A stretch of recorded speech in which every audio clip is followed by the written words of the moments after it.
السلام شباب، اليوم جبتكم طريقة تحويل أموالك من حسابك باير إلى حسابك البنكي بطريقة سهلة وبسيطة جدا. حتى إن كان المبلغ الذي لديك في رصيدك لا يتجاوز $5، يمكنك إرساله إلى البنك بهذه الطريقة في باير بالتحديد. المهم شباب، لا تنسوا الاشتراك في القناة وتفعيل جرس التنبيهات، ويلا نبدأ الشرح.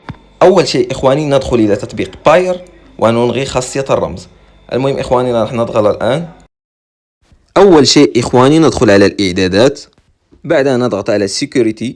ركزوا معي إخواني في هذه الخطوات لأنها مهمة جدا. نضغط على الخيار الأول، بعد إخواني ستجدون عندكم في الخيار الأخير، ولكن ستفعلونها في الخيار الأول Never Send، ونضغط على Confirm إخواني. بعدها نضغط على OK، بعد OK وتمت العملية بنجاح. بعد تفعيل إعدادات إخواني ندخل إلى باير مانجر المخصص لتحويل أموال من حسابك باير إلى حسابك البنكي، وسأضع لكم رابط باير مانجر في صندوق الوصف. كما تشوفون معي إخواني، نضع الاي بي ادريس أو الرقم الخاص بنا في باير في الخانة الأولى، وفي الخانة الثانية إخواني نضع الباسورد. وهذه أيضا إخواني أهم خطوة، اختيار المبلغ المحول.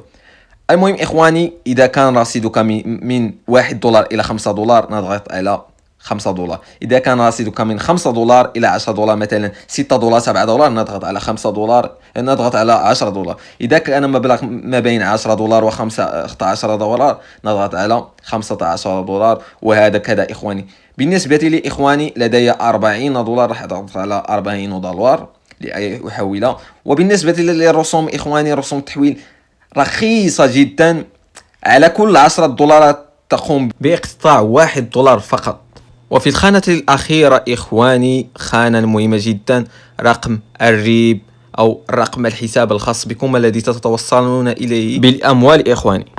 بعد إدخال الريب الخاص بحسابكم البنكي إخواني راح نضغط على Go Next. بعد الضغط على Go Next ستخرج لنا واجهة أنا لست روبوت، وسنؤكد أننا لسنا روبوت. نختار المتطبقات لنؤكد أننا لسنا روبوت.